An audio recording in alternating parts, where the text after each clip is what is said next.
I refused to do formula. I was pumping in the field, in my tent, in Humvees, in FLAs, you name it. I was doing whatever I could to also be a good mom. But that commander had basically made a comment that either be a good leader or a good mom. You can't be both. Breakups make bodybuilders, you know? I'm like, happiness is a personal responsibility, so.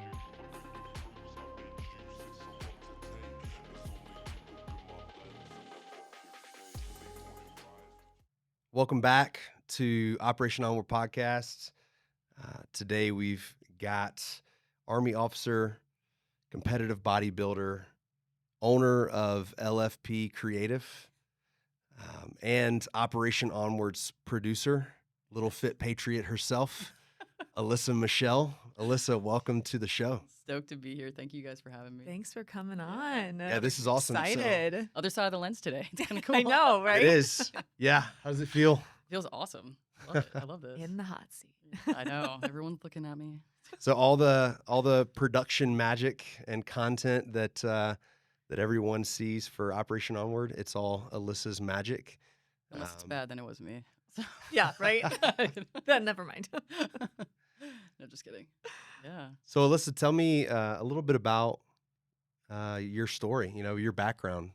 Gosh, always a loaded question, but I'm from a little town in upstate New York originally.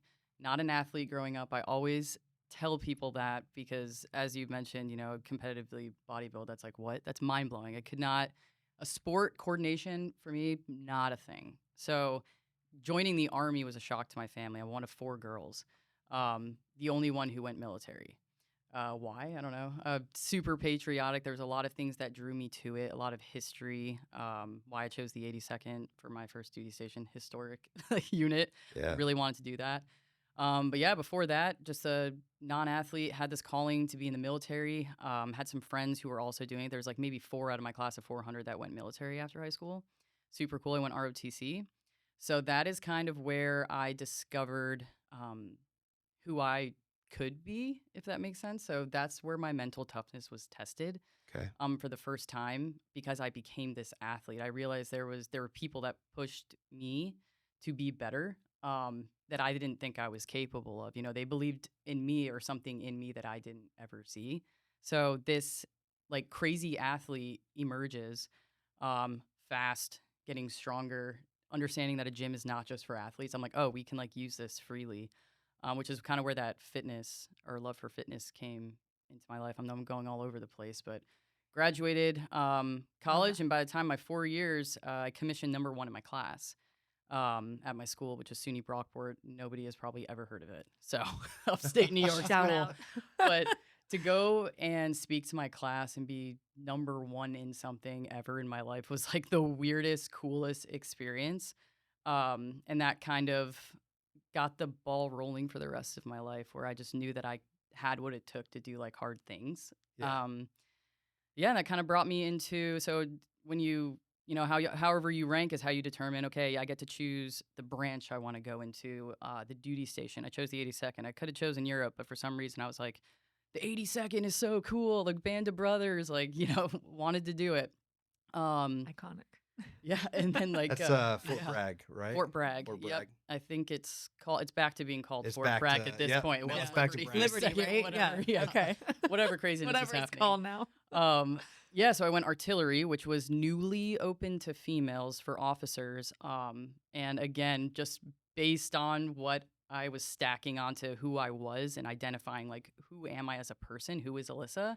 I was like, I want to do artillery. That sounds hard. It was the hardest school I've ever been to. It was the most stressful thing. A lot of math. I was not a math person, as well as I was not a mathlete and I wasn't an athlete. So it was pretty rough, but made it through. Luckily, got to Bragg, and that's kind of where, the whole Army thing comes in, and then Wow. and then the aftermath. Yeah. What year did you actually commission and go into the Army? Yes, it was 2015 is when I graduated commissioned. Okay. Yeah. So that was, a different type of year, I guess. But Yeah. things are different every year. I feel like you see Kind of the later part of GWAT. Yeah. Yeah. Yeah. What was your like, family thinking of? Because like you said, you're one of 4 girls, you girls. said, and Yeah, so number 2. being the only one to go into that. Like, what was your family thinking during this time? Like, were they excited for you? Were they nervous? Like, I think it was a combination of both. So my dad had served enlisted okay. for 4 years. Army also? Yes, correct. And that was from, 2000. I was a kid. I was a child. Like he, in third grade is when 9/11 happened. He was sent to Kuwait. Oh, wow. So that was like my first exposure. Never did I think I would join. So I think after my dad's, advice to me was don't go enlisted. He's like, I'd want you to go officer. I was like, I don't even know what that means. Like, I was like, I just want to be in the Army. I'm like, whatever that looks like. But that was his thing, just being a female. He's like, just go officer, like get an education, like do whatever. My mom, I think she was, I want to say they're proud. I guess I don't know. I have a different relationship with them, but I think, yeah, I don't know. It was definitely a shock, out of the four of us, out of all the athletes that they had. I was the one who's like, I'm going to put a uniform on. And I was also the more of the rebel child, the only one with tattoos and stuff like that. Not at the time, but, it's just that's been my pattern. So I think they were kind of like, oh, what's she going to do next? So, yeah. Mm-hmm. So 2015, you commissioned into the Army. Give us a little bit of a kind of an overview of your time in the Army and your experience there. Yeah, so my first job title was a fire support officer, which was top two of my favorite jobs ever. So that's the first job I had as a brand new second lieutenant. I have a small, team of forward observers and, your fire NCO and all that, our little team. And I've always been light infantry or attached to light infantry units. So I really got a hands-on with tactics and working with, luckily with, Ranger Regiment when I was in Benning.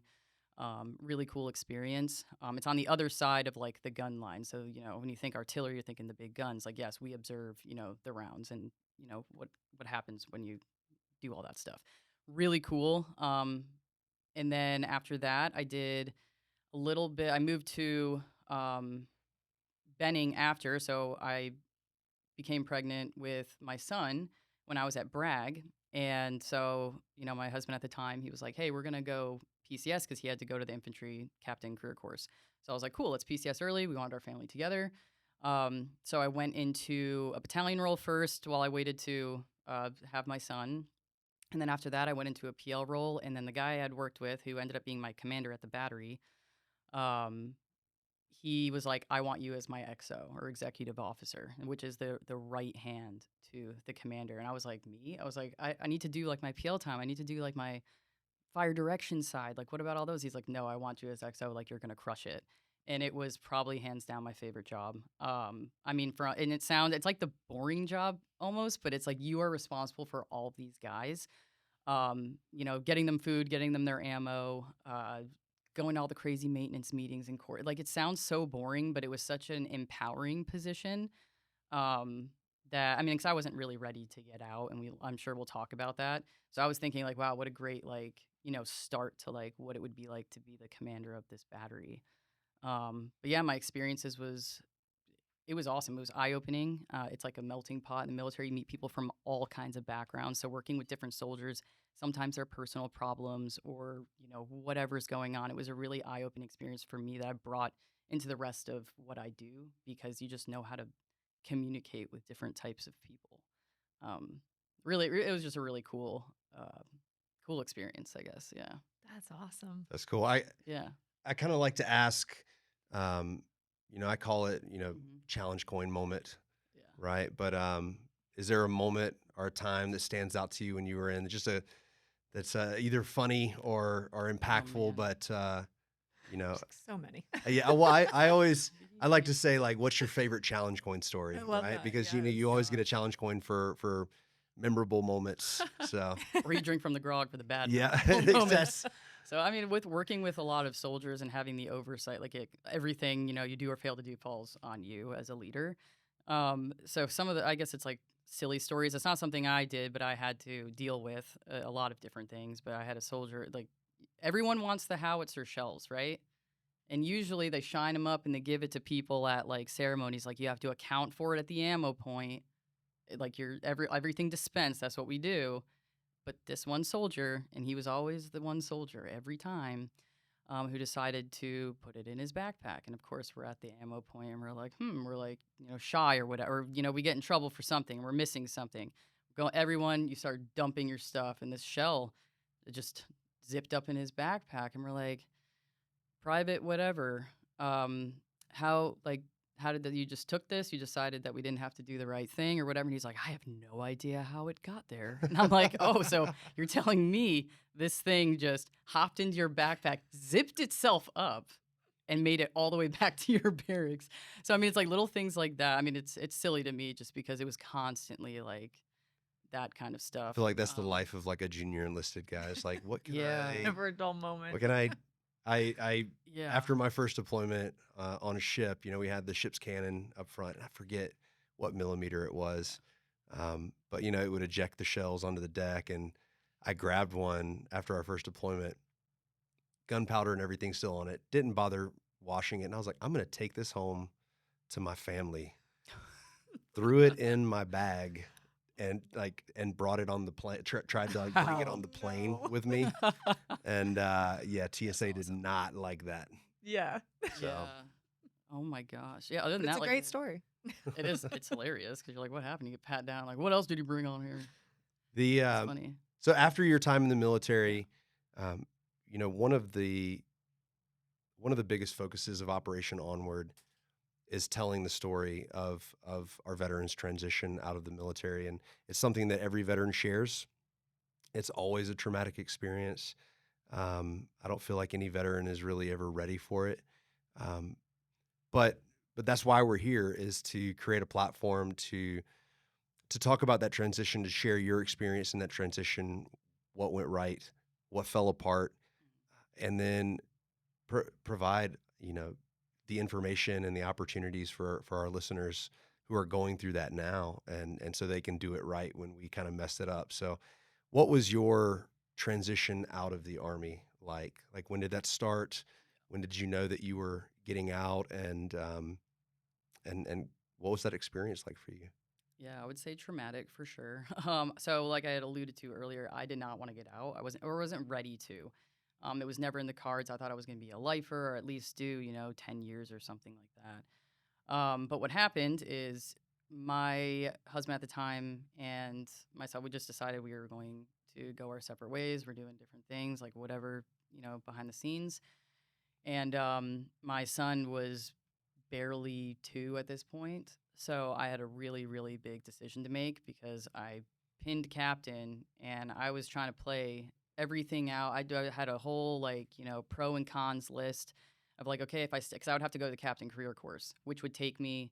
I was a branch detail officer from artillery to MI or intelligence, so I would have had to go all the way to Arizona and train for 6 months or so. And I was thinking, gosh, like, how am I going to do that? I have a 1-year-old with me at another school where I don't have any branch experience. So that was one option. Then the other was like, maybe my branch manager will let me stay artillery and maybe that'll be less stressful. Ultimately, I decided that, I'm in the field a lot. Work is, they always say it's not a 9 to 5 gig. It's a whenever they're done and whenever they need you type job. Mm-hmm. So I put my son first. He's always going to come first. And I was like, hey, we're going to get out and we're going to figure this out. So the transition, not only am I losing the identity that I had known, sorry, I get like a little emotional about this. Like so long ago, it feels like, yeah, but I'm also going through a divorce and my family is essentially completely changing. So, got out. They give you so many different options. It's like, I feel like the options that I remember being laid out was like, you go to grad school, you become a truck driver or, something like that, blue collar type trade school or something, or you go to corporate America.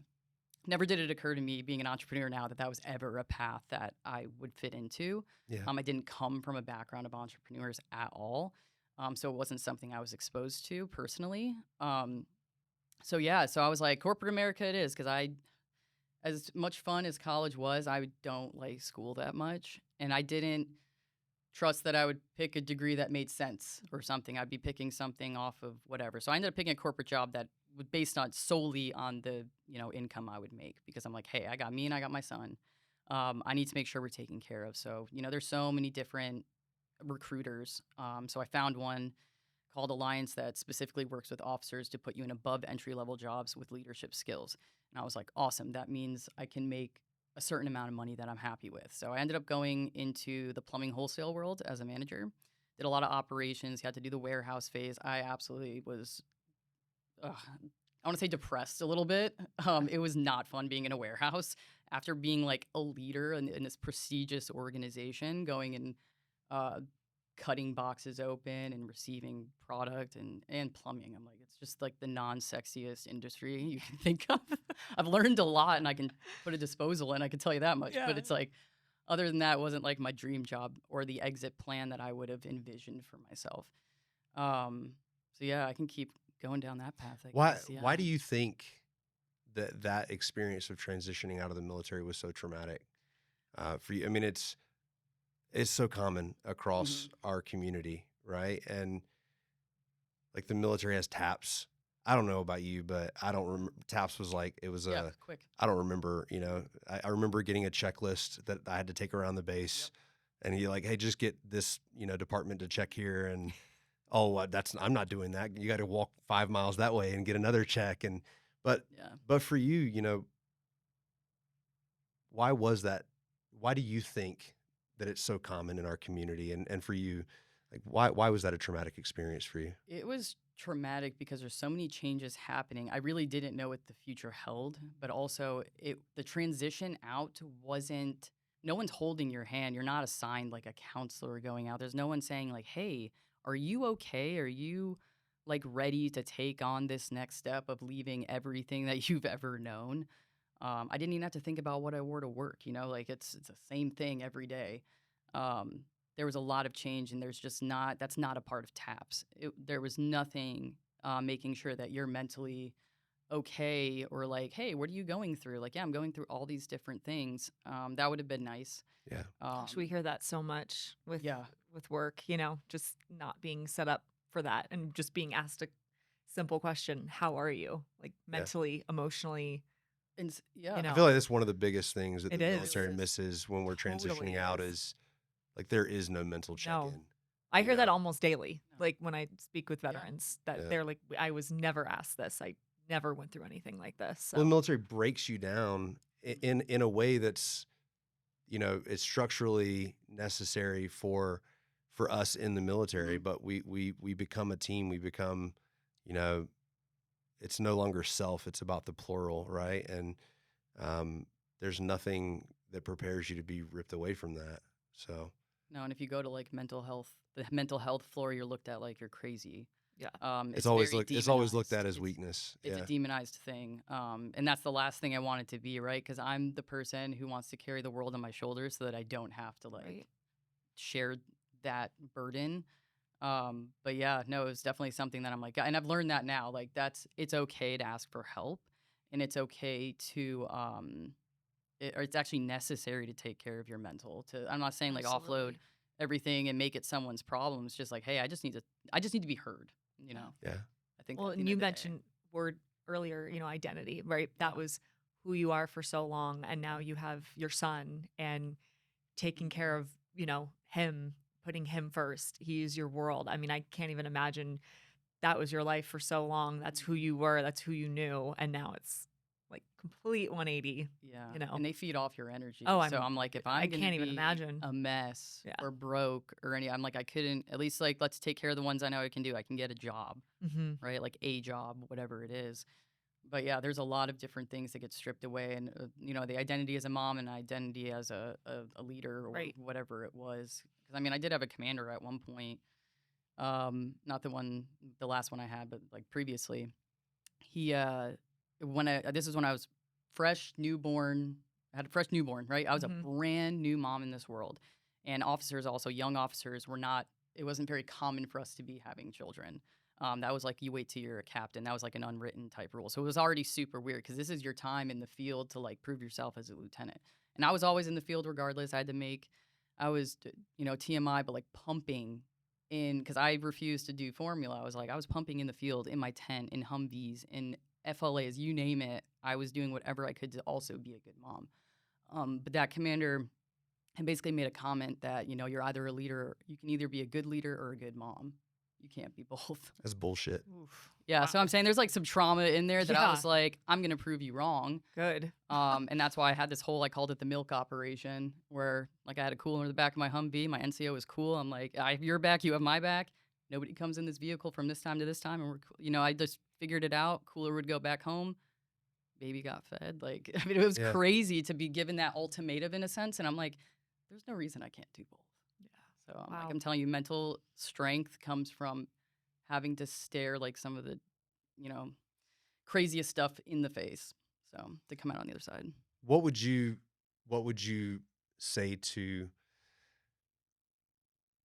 our military, that is about to go through that transition? It's so traumatic for all of us.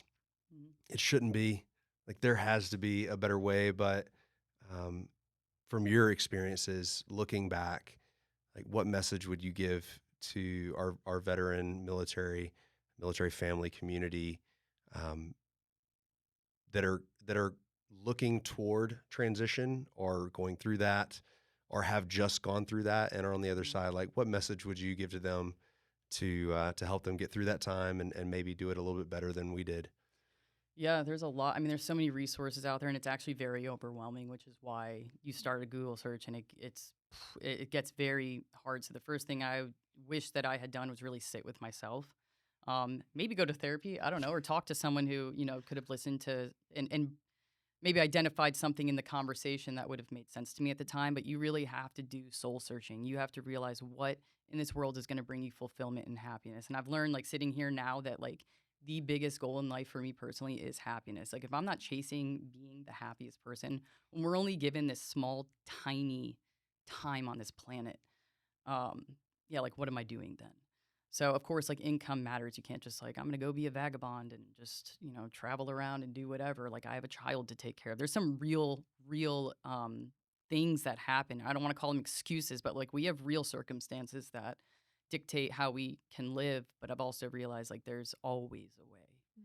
There is a way, but you have to sit with yourself and figure out, do you want to be stuck in a corporate job like me for 5 years where I like did not like it at all? And I knew I didn't, but I felt I had an obligation, which I do. My son didn't ask to be here, so I need to take care of him. But there were other ways I could have done that. There could have been services that I had no idea existed. Could have actually looked at my VA disability stuff and maybe had a little extra income till I could find something better. I mean, there's just so many things. So, I mean, like, really lay it out when you're transitioning. Don't just go through the military's TAPS or whatever they call it in your branch. Really look inside yourself of what do you want to see yourself. If you get stuck in something for the next 5 years, what's going to bring you fulfillment? Because ultimately, there's so many different things, but being unhappy, financial problems are a big source of, suicide, mental health issues, families breaking up, all those different types of things. I don't know where I was going with that train. It left the station, but That's good. But there's just so much you just have to really lay everything out for yourself and know what you want to be doing. Like, what is the right course for you? Corporate America, I just did not fit in the corporate America box. Like, I did well. Like, I'm great you give me the operations, I can run it. Do I enjoy it? Not really, but like, I was good at it. Yeah. So when it came to inventory controls and all this different stuff, I'm like, got it. But that's not what I wanted to be doing. And there's other options out there. Yeah. In finding that happiness, Yeah. were there any, again, kind of looking back and speaking to our audience, were there any organizations, veteran-focused organizations, nonprofits, resources that you found in your journey that you'd encourage other veterans to look into and to take advantage of? 'Cause Yeah. that's so important. I mean, we've talked about that before too, and you mentioned it, is that there's a lot of really wonderful, valuable resources out there, but it's also, you don't, like you said, go to Google and you're like, I don't even know where to begin. I don't even know what Yeah. to search. I don't even know where to look. There's always a gatekeeper. Uh-huh. It feels like there's always a It- gatekeeper for There good is. information. and it's hard. You just don't even know where to start. And then you're like, Mhm. okay, is this, can I rely on this? Is this legit? Is it not? It's a lot. And I had no life. I mean, as a single parent for 7 years, I didn't have the extra time to like go on a veteran fishing trip so I can feel camaraderie for a second. Right. So it depends on what outcome you're looking for, which is like, do you want one good day or do you want to build like the one great life? Yeah. And these organizations, that is not like they're all really great. And there's so many that do different things for different people. I mean, you have Team RWB if you're into like the fitness space, right? There's a lot of health and wellness ones. So Team RWB is one. Warrior Rising, which I'm actually very fortunate to work on their marketing and media team. Something that I wish I had known because I'm like, oh, in entrepreneurship, they help veterans be better entrepreneurs or become entrepreneurs, veterans, military spouses, and their direct family members. Incredible organization that I'm very blessed to have been asked to work with. And it's something that, I take a lot away from too. You meet so many awesome veterans. You get that sense of, hey, I'm a part of something again. So that's what's been really impactful for me, even if I'm not in their programs, because I work behind the scenes watching this all, come to fruition. Working with those veterans and even just taking their pictures or interviewing them or just like congratulating them. You have these real conversations about what they go through. It's that sense of belonging again. And I think that's one of the biggest parts, other than your identity and redefining your purpose after service, is that camaraderie. And I'm not saying it only needs to be military, but we're so used to that. It's just a brother sisterhood that you can't replicate in a lot of places. So I think finding that, like, find where your people are at. Is it in a fitness type environment? Is it, which is why bodybuilding was really cool. I met a whole new community. I think it's just finding the communities that you want to be a part of, because you don't have to be alone. Like, that is a choice to be a part of something. So I think that's the biggest, because you usually, when you exit the military, you're not always exiting with your friends, right? They're still in. That's hard. Yeah. Or when they do get out, you guys are going back home, and like I said, it's a melting pot. You're not everyone's from Texas or New York. It's like they're going back somewhere else, and I'm going to the other side of the country. That's crazy. We used to get lunch every day. Yeah. Like, so find your people, find your tribe. That's huge. Like, find a community, you Yeah. know, and that's great advice. I feel like that's one of the biggest things that leads to like mental instability for our veteran community, is that we were part of a community and then we lose that. And then we tend to self-isolate, I know I did. Yeah. When I got out, that was my biggest problem, is I went through this dark time because I was like, well, I'm on my own now. So you had talked about during your transition, that one of the resources that's really overlooked, one of the processes in the transition out that's really overlooked by so many veterans, is making sure that they are properly rated with the VA, which then opens up so many, benefits and opportunities for our veterans. But our presenting sponsor is ReMedical, and you actually worked with ReMedical to get properly rated with the VA. And I was just wondering if you could maybe talk a little bit about that process and what that looked like for you.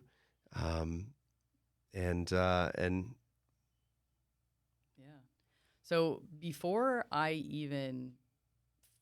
want to say found ReMedical, but it was actually, we met at different events and I kept hearing about it and learned of this service that I didn't know existed to veterans at all, which actually helps them with filing their disability claim. I mean, even more than that, they provide you this support system that I didn't have when I went to the VA 2 times before. So before I even considered ReMedical, I was already discouraged with the system that was already in place, a system that made me feel bad for what I did. And if I backtrack, I didn't even want to file a disability claim because I thought that was reserved for different people, that if I took even $1 out of that pool, somehow it was being taken away from somebody else. And that made me feel awful. But I live in a very veteran-heavy community currently. And they, kind of reassured me that, like, you really should look into it. Just file something, go to the appointment, and, like, see what happens. And I went, got a rating, and I was like, okay, this is, not so bad or whatever. And then I go back for another, condition, thinking that they're linked, because I'm like, why does this thing, like, is this, you go there for answers. I'm not the doctor. I go there to try to find out, like, what's going on. Instead, my rating actually went down significantly, which I didn't know was a thing at all. Leave it up to the VA. Gosh. And they don't tell you when you're there. No. They know if they're looking at the papers. They could have been like, this looks a little different, or, ooh, there was a mistake, or Can you explain this a little bit? There's no communication. They take out their little dial and they make you move around and do all these crazy things. And what ReMedical, one of the most important things that they had said, well, there's a lot of important things, but it was like, hey, it's supposed to be on like your worst day. You don't show your appointment might not be on your flare-up day. And I'm not there to act. I'm not an actress.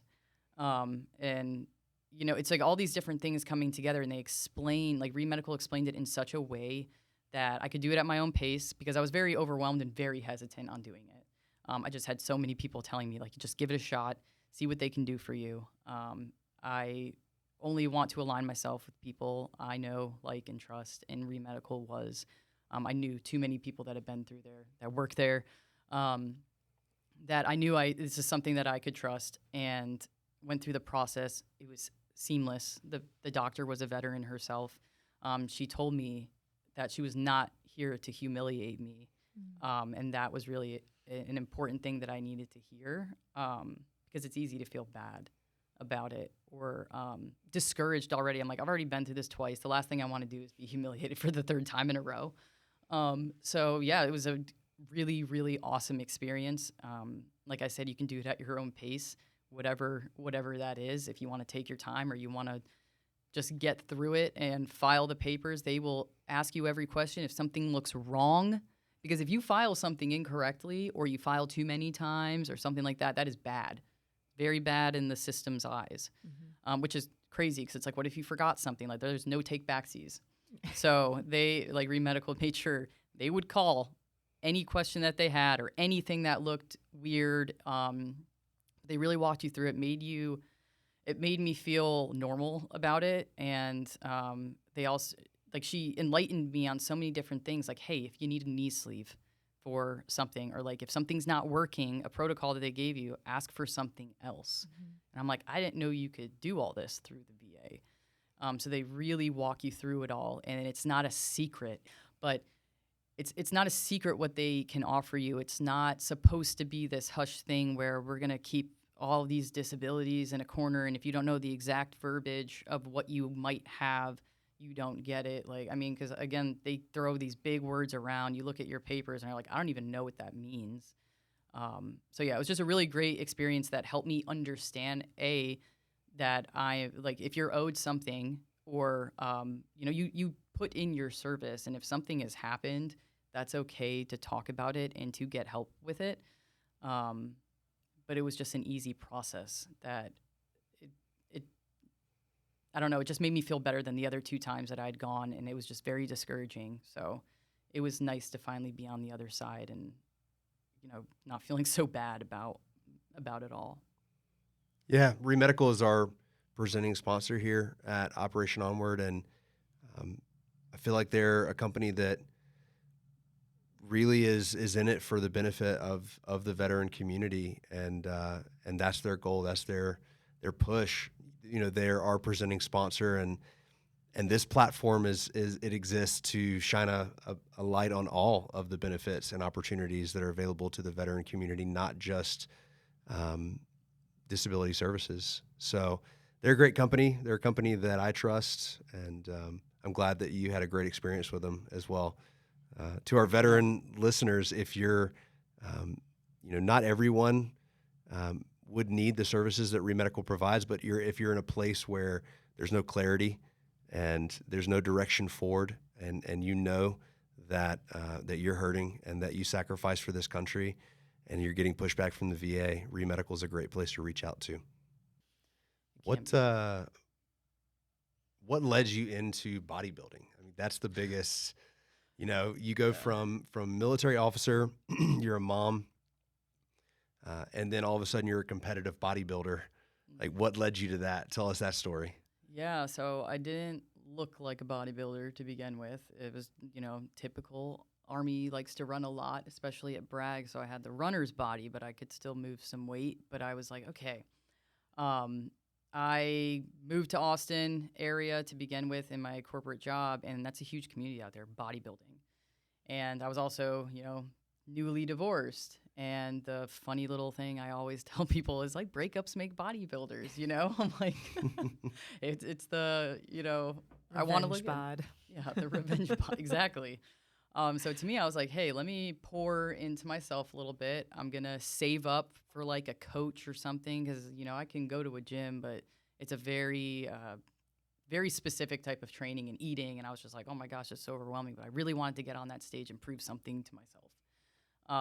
So I started training for this thing the first time. That was 2020. So mind you, there's a pandemic also happening. And I was like, they didn't cancel it. I'm like, cool. So we're going to get on stage and do this thing. So I did bikini the first year. And then that next year, I was like, a lot of bodybuilders get that like itch. Like they get like almost obsessed and addicted to the process of bodybuilding and doing competitions constantly. So I ended up doing wellness the next year, which is more curvy, more feminine, a little bit more full on the muscle. So I really liked that look. And I was blown away by what my body was capable of.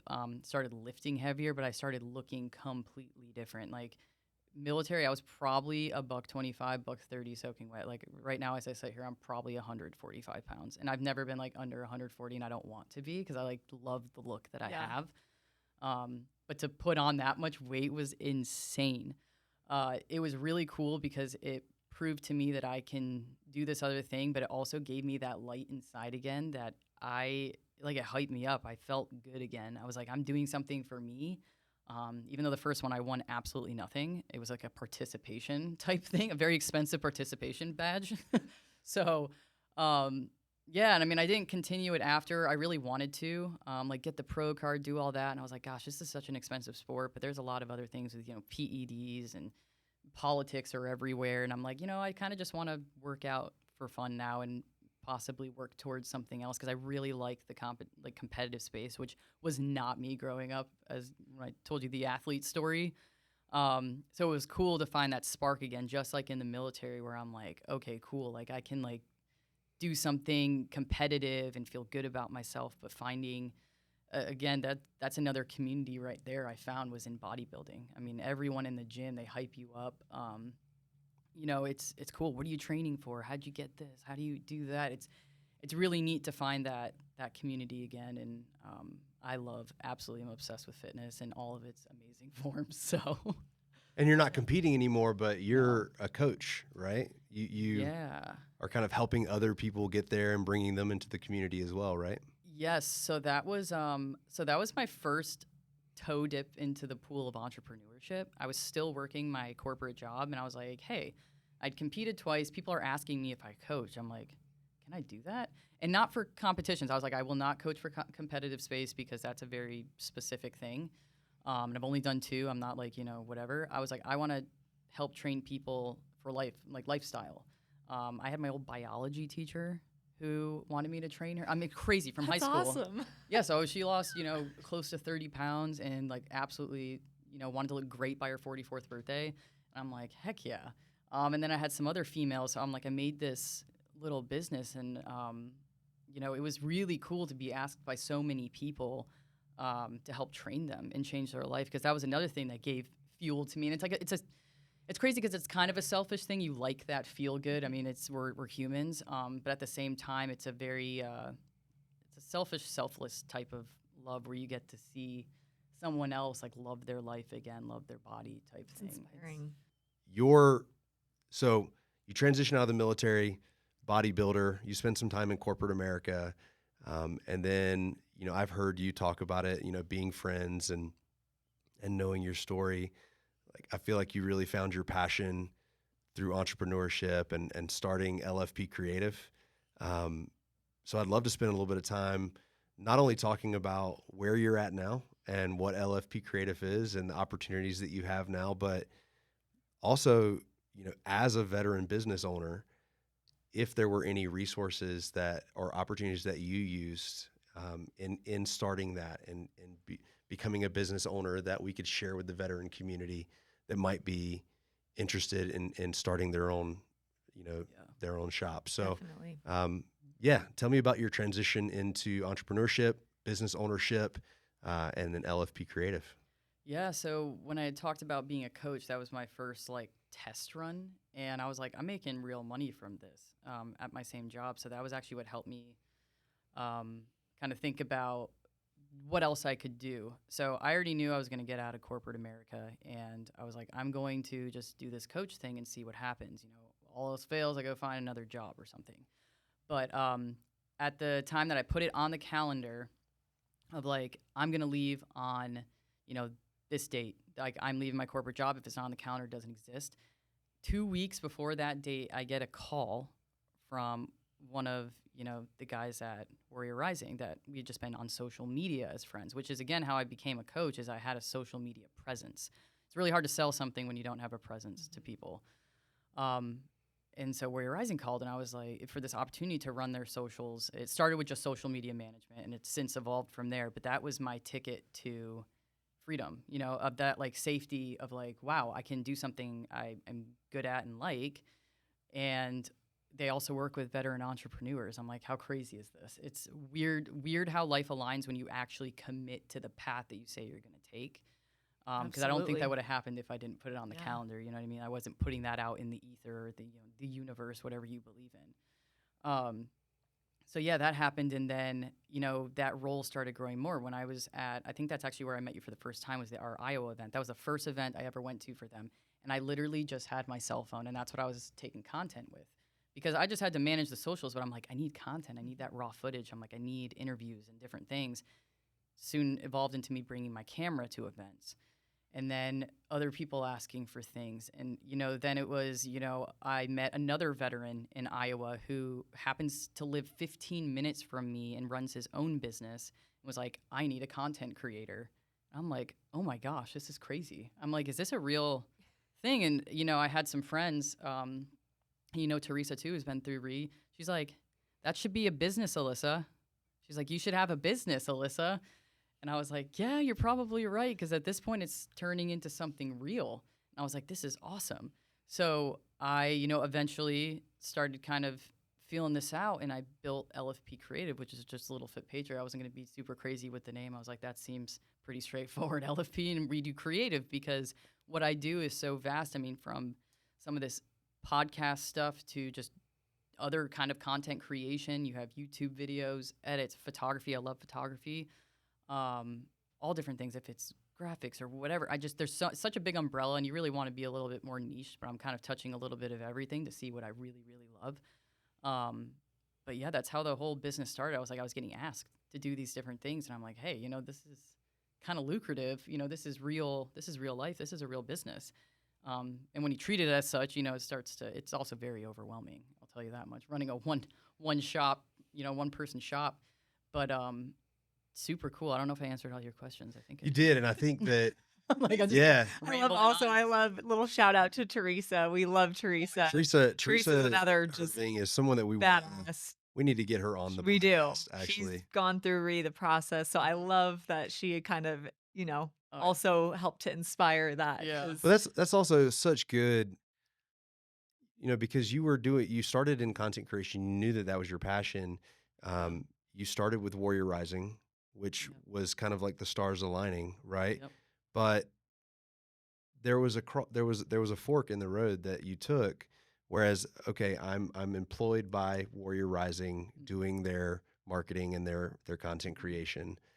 You knew that was your passion. You knew that your value was in that, and you chose to, okay, well, this is it. Like, I'm going to create a company around this. I'm going to build this into, where I'm at now, into LFP Creative.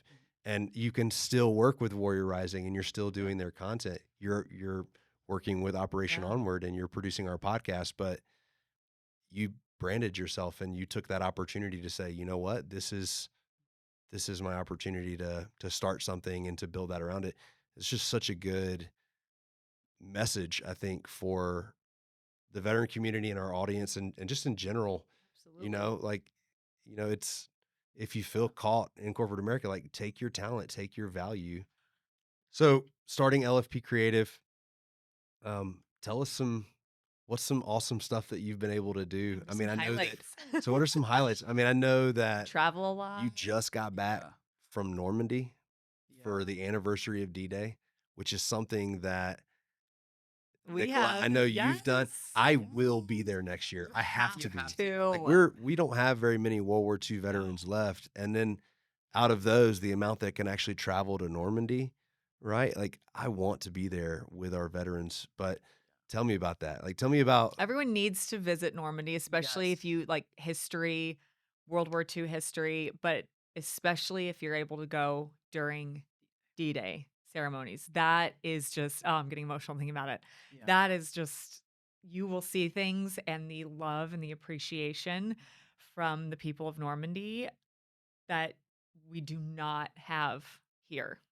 yeah, And it is just, it is so, I volunteer I've many years with the Best Defense Foundation. Donnie and Catherine Edwards, they started it a few years ago, and I've been so blessed to go with them on different programs. We bring World War II veterans back to their battlegrounds, make that peace and closure before they pass, and or just if they've never been back and they want to come back. And Normandy is a big one for us, and we've gone the last several years. And as you know, Yeah. you just got back. It's incredible. It is. It was and that was my exact takeaway too. Anyone I talked to, I was like, you don't understand. Like, I did not know going to Normandy was going to be that impactful, but I also didn't understand how much love there was, like you said. I mean, American flags everywhere, French people dressed as American soldiers. Yep. I mean, we don't celebrate anything like that. Granted, it was on their turf, not ours. Right. Luckily, I guess it's not a bad thing. Yeah. But it's just even like a 4th of July party or Memorial Day, it's just not the same recognition or like, I don't even know how to explain it. 81 years. They've been doing this for 81 years. And I was like, at 81 years and it's this special. Yeah. It's going to continue to be a very important thing to that community. I mean, every store was lined with D-Day themed everything. Yeah. Just the love and the appreciation of the people. So And even special. in kids too. I mean, because they teach that in Yeah. the schools there, and they teach it exactly how it happened. They don't leave anything out. And you have even these, children 5, 6, 7 years old running up to these vets. I'm sorry, I'm like getting so emotional Yeah. talking about it, but it's true. special. Like yeah. they run up to them and they're crying, and it's just, yeah, it's a Yeah. lot.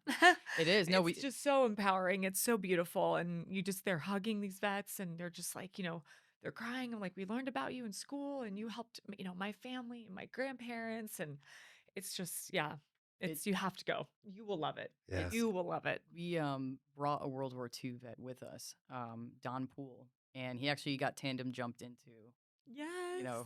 into the Wait, yeah, at Oh, yeah. 97 years old. He was so happy. He wants to do it It's again like, let's next year. keep I'm going. like, whose grandchild was like, that's a great idea. No, but he had a good time, safe, landed. It was awesome. But you would have thought, it's like that- leave it to the airborne. It's like, if Oh, I'm going to go for out, sure. I'm going to go out my- jumping. They truly are the greatest generation. That right there. oh, absolutely. But you would have thought that a celebrity was in the house. Oh, yeah. They were swarming this man to sign his helmets, to take pictures. I mean, large crowds, kids, adults, older generation. People came up to him nonstop throughout the entire trip that we were there. We were there for a week. So it was a really special thing to witness because you don't see that here. Veterans wear like their Vietnam, Korea, whatever war they served in, they wear their hat. And you might get a thank you for your service, maybe, if you're lucky. Yeah. Oh, they really are so There's like the it Beatles was coming into crazy. It's it's crazy. insane. And it was really special because not I like don't that think- here. Yeah, no. And I'm sure he was so fueled by it. He was so tired. I'm telling you, this Oh, guy no. would just crash in the car, because he did not want to say no to a single person. It was very special, though. Yeah. It was really cool. Yeah. That's awesome. So, closing out, you've had an amazing journey. Thank you for your service, and have become successful in what makes you happy, and that's always so powerful. But just kind of a closing message to our audience, which is the military community, the veteran community, military spouses. If you just could, looking back on your time, your career, your successes, and the roadblocks, what's your closing message to our audience? Probably something similar from earlier, but one, I always want to say it is okay to ask for help. It is not a weakness in any sense of the word. But also, like I had said about happiness, that is so important because at the end of the day, like that's what we should be chasing. So success could look different to so many people, but to me, that is happiness. What is going to truly make you happy? When you start being accountable for your life, I think that's a big one. Realizing that even if your transition was bumpy, it's your fault of everything in life. You know, you have to take accountability for the good, the bad, the indifferent, everything. And you start seeing the world so clearer and so much differently when you take accountability and really realize that happiness is a personal responsibility. So that's whatever that looks like for you, just chase that. And if you don't feel happy, that's the sign to maybe figure out what will make you happy. I love that. Yeah. All right. Thanks for coming in. Thank you so much. appreciate It's it. so fun. All right. Now to recording.